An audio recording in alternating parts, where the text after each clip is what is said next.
নেই। শিরক শব্দটা আরবি, যার মানে কাউকে শরিক করা, অংশীদার করা, শরিক করা। ইসলামিক পরিভাষায় শিরক মানে আল্লাহ সুবহানাহু ওয়া তাআলার সাথে অন্য কাউকে শরিক করা।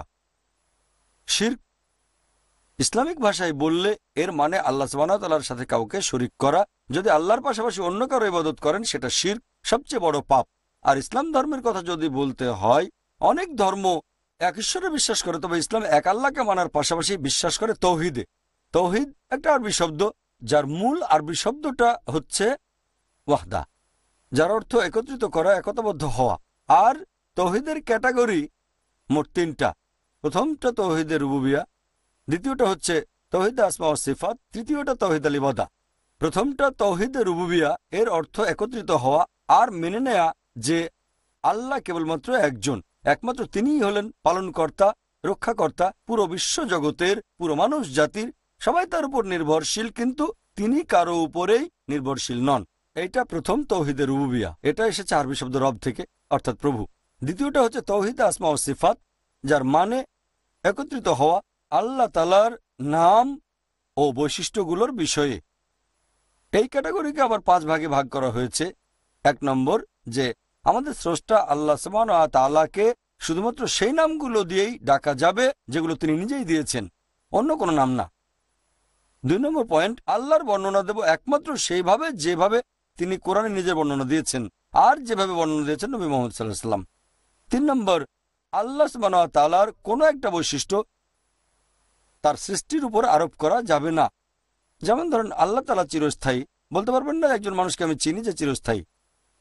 আল্লাহ তাআলার কোনো শুরু নেই, বলতে পারবেন না একজন মানুষকে আমি চিনি যার কোনো শুরু নেই।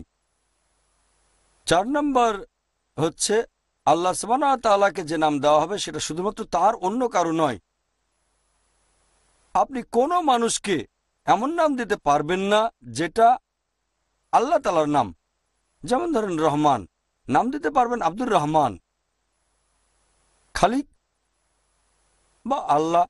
আপনি কোনো মানুষকে রহমান নাম দেবেন না, অথবা আল্লাহ বলবেন না, বলতে পারবেন আব্দুল্লাহ, অর্থাৎ আল্লাহর দাস। তাহলে আমরা যখন কোনো মানুষের নাম রাখবো, সেখানে যদি আল্লাহর নাম ব্যবহার করতে চান তাহলে বলবেন আল্লাহর দাস আব্দুল্লাহ, আব্দুর রহমান, আব্দুল করিম।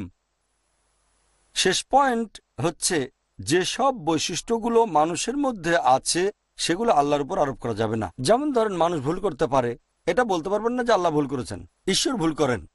তাহলে সৃষ্টির বৈশিষ্ট্য আল্লাহর উপর আরোপ করা যাবে না। এই 5টা টাইপ, সেটা হচ্ছে তৌহিদে আসমা ও সিফাত। যদি এখানকার একটাও অমান্য করেন তাহলে আপনি তৌহিদকে অমান্য করছেন। তৃতীয় ক্যাটাগরি হচ্ছে তৌহিদে ইবাদা, যার মানে আল্লাহ সুবহানাহু ওয়া তাআলা ব্যতীত অন্য কারো ইবাদত না করা। এক আল্লাহকে বিশ্বাস করাই যথেষ্ট নয়, একশ্বরবাদ শুধুমাত্র এক ঈশ্বরে বিশ্বাস করে। কিন্তু তৌহিদের এই 3টা ক্যাটাগরিতে এক আল্লাহকে মানার পাশাপাশি যদি তার সাথে কাউকে শরিক করি সেটা হবে শিরক। পবিত্র কোরআনে এরকম অনেক উদাহরণ আছে। যেমন ধরেন, বলা হয়েছে যখন মূর্তি পূজারীদের জিজ্ঞেস করবে যে তোমাদের সৃষ্টিকর্তাকে, তারা বলবে আল্লাহ। পৃথিবী ও আকাশমণ্ডলী কার ক্ষমতার অধীনে, তারা বলবে আল্লাহ। কে সকল প্রাণীর জীবন ও মৃত্যু দেন, তারা বলবে আল্লাহ। মূর্তি পূজারী, মুশরিক। তারপর আল্লাহ বলছেন, কেন তোমরা অন্য কাউকে শরিক করছো? তোমরাই বলছো সমস্ত ক্ষমতা আল্লাহর। আল্লাহর ক্ষমতার অধীনে আছে পৃথিবী আর আকাশমণ্ডলী, তিনি সব প্রাণীকে জীবন ও মৃত্যু দেন, তিনি সব শুনতে পান। তাহলে অন্য কাউকে তার শরিক করছো কেন? শুধু আল্লাহকে বিশ্বাস করলেন, ভালো বৈশিষ্ট্য দিলেন, তৌহিদে রুবুবিয়্যাহ সেটা যথেষ্ট নয়। আল্লাহকে সুন্দর নাম দেয়া, তৌহিদে আসমা ও সিফাত যথেষ্ট নয়। 3টাই মেনে চলতে হবে। যদি আল্লাহ সুবহানাহু ওয়া তাআলার পাশাপাশি অন্য কারো ইবাদত করেন, যদি তৌহিদের একটা মাত্র ক্যাটাগরিও ভাঙেন, সেটাকে বলা হবে শিরক। ভাঙুক প্রথম ক্যাটাগরি, দ্বিতীয় বা তৃতীয়। এখানে আল্লাহ কোরআনে বলছেন আর উদাহরণ দিচ্ছেন যে মুশরিকরা এক ঈশ্বরে বিশ্বাস করে, সুন্দর নামও দিয়েছে আল্লাহ, তবে পাশাপাশি অন্য কারো ইবাদত করছে। তাহলে শিরক মানে তৌহিদের 3টা ক্যাটাগরির যে কোনো একটাকে ভাঙা, কাউকে শরিক করা। আর ইসলামে এটা সবচেয়ে বড় পাপ। আশা করি উত্তরটা পেয়েছেন বোন। ওয়া আখিরু দাওয়ানা আলহামদুলিল্লাহি রাব্বিল আলামিন।